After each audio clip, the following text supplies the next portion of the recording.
Қайырлы күн баршаларыңызға, каналыма қош келдіңіздер. Бүгін өте дәмді әрі барлық жанның жақсы көретін, нәзік, кереметтей буфифай тортының жасалу жолымен бөлісемін. Тортымызды мен сифр түрінде әзірледім.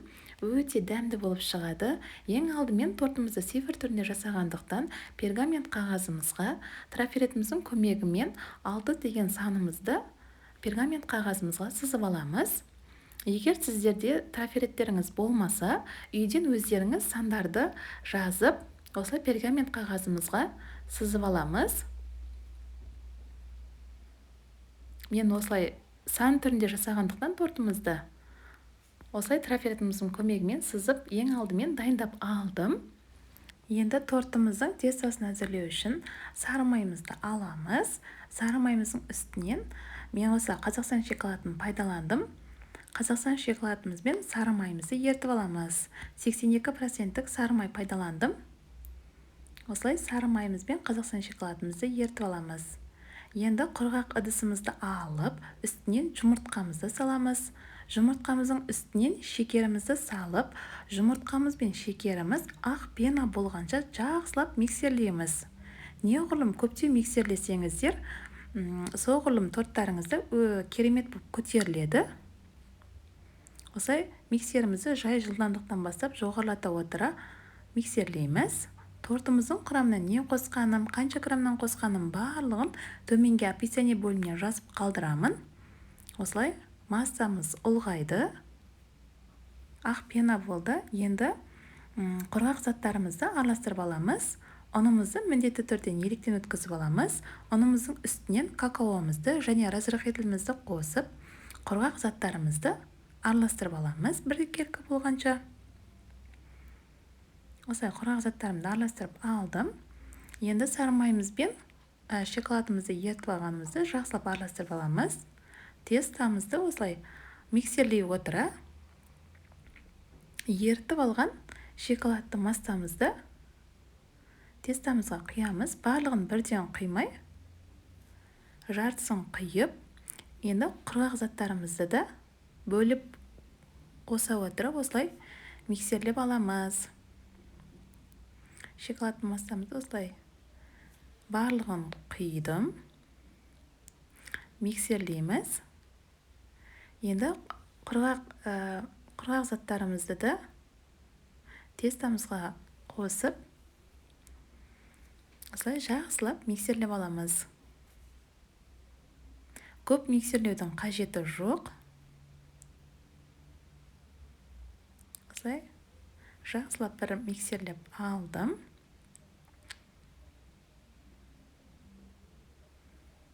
Лопаткамыздың көмегімен жақсылап араластырып аламыз. Тестамыз дайын. Енді шұңғылау ыдысымызды алып, кондитерлік пакетімізді сол шұңғылау ыдысымызға салып аламыз. Одан кейін кондитерлік пакетімізге дайындап алған тестамызды құйып аламыз. Осылай кондитерлік пакетімізге құйып алдық. Енді мен сифр түрінде жасағандықтан алдын ала сызып алған. Осылай 4 кожик шығады. Осылай пергамент қағаздарымызды алып, кондитерлік пакетімізге құйып алған тестамызды сифрымыздан сыртынан шығарып алмай, бірінші сифрымызға осылай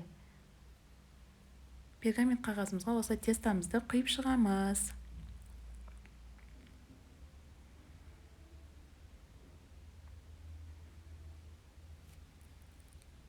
Осылай бірінші шет-шетін сан түрінде жасағандықтан осылай шет-шеттеріне құйып алып тестамызды енді ортасына құйып шығамыз. Осылай кондитерлік пакетімізбен құйсаңыздар өте ыңғайлы жұмыс жасау.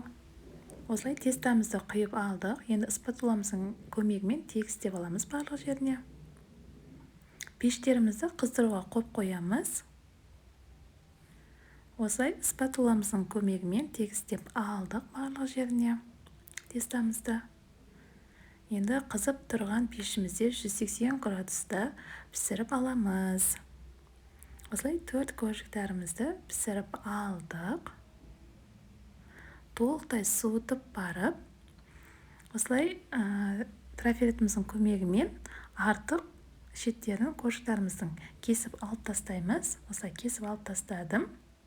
Енді кошиктарымыз дайын, кремін дайындаймыз. Творожный сырымызды аламыз. Творожный сырымызды миксерлей отыра шекерімізді саламыз. Немесе сахарный пудра қоссаңыздар да болады. Мен шекер пайдаландым. Жақсылап бір келкі болғанша творожный сырымыз бен шекерімізді миксерлеп алдым. Үстінен сливкиімізді құямыз. Сливкидің мен 34%-лігін пайдаландым. Егер сливкилеріңіз жаңа болса, жақсылап шайқап барып қосыңыздар. Осылай таразының көмегімен 600 грамм сливки қостым.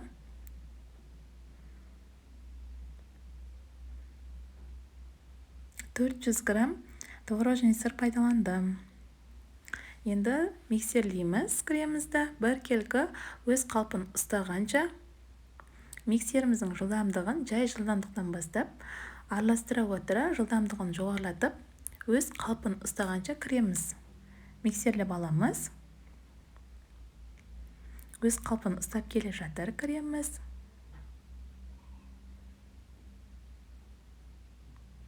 Осылай жақсылап миксерлеп алдым. Креміміз дайын, өз қалпын ұстады. Жақсылап лопаткамызбен көмегімен араластырып алдым кремімізді. Креміміз дайын. Енді кремімізді бөлек қойып қоямыз. Кондитерлік пакетімізді аламыз. Кондитерлік пакетіміздің басын қайшымызбен қырқып, насадкамызды буфифайға арналған саламыз. Кондитерлік пакетімізге насадкамызды. Осылай шұңғырлау ыдысымызды алып, пакетімізді кигізіп, дайындап алған кремдерімізді кондитерлік пакетімізге салып шығамыз. Осылай кондитерлік пакетіме салып алдым кремімізді. Енді кошиктарымызды алып, буфифайдың шариктерін шығарамыз кремдерімізге. Осылай кошиктарымызға видеода көргендеріңіздегідей осылай шарик шығарып алдық. Ортасын спатуламыздың көмегімен осылай тегістеп аламыз. Осылай барлық кошиктарымызды крем жағып отыра жинап аламыз. Мен ең бірінші бетіне де крем жақтым. Оған жақпай қойсаңыздар да болады. Мен түнен азанға осылай жасап қойдым. Азанда шоколадын құямыз. Егер сіздер асығыс болып жатсаңыздар, бетіне крем жағудың қажеті жоқ. Осылай кремімізді жағып пакетімізбен, міндетті түрде пакетпен жауып қойыңыздар, егер түнен азанға қалдыратын болсаңыздар. Осылай пакетімізбен жауып қойдым. Сонда 5 сағаттай тұрды негізі. 5 сағаттан кейін холодильнигімізден шығарамыз. Енді тортымыздың бетіне осылай мен сливкимен Қазақстан шоколадты ертіп құйдым. Осылай пакетімізді алып тастап, ертіп алған шоколадымызды құйып шығамыз. Осылай барлық жеріне шоколадымызды құйып, спатуламыздың көмегімен тегістеп барлық жеріне жайып, жағып шығамыз. Осылай.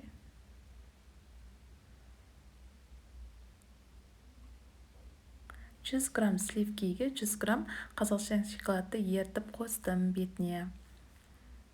Осылай тортымызға құйып алдық шоколадымызды. Енді сәндеу жағы өздеріңіздің қалауларыңызда. Мен Орео печеньемен және альвини домалақ печеньемен, апельсин, кивилермен сәндеп шықтым. Үйдегі бар заттармен сәндей бересіздер. Өте дәмді болып шығады. Осы рецептпен жасасаңыздар, бірден шығады. Сіздер де жасап көріңіздер. Жаңа жылға сифр түрінде емес, домалақ түрінде әзірлесеңіздер де өте керемет көрінеді. Және осылай мандариндерді де қойып шықтым. Сәндеу жағы өз қалауларыңызда. Осымен кереметтей буфифай тортымыз дайын. Сіздер де міндетті түрде жасап көріңіздер. Барлығы жанға өте қатты ұнайды. Сіздермен бірге болған Таңжарқын. Қош сау болыңыздар.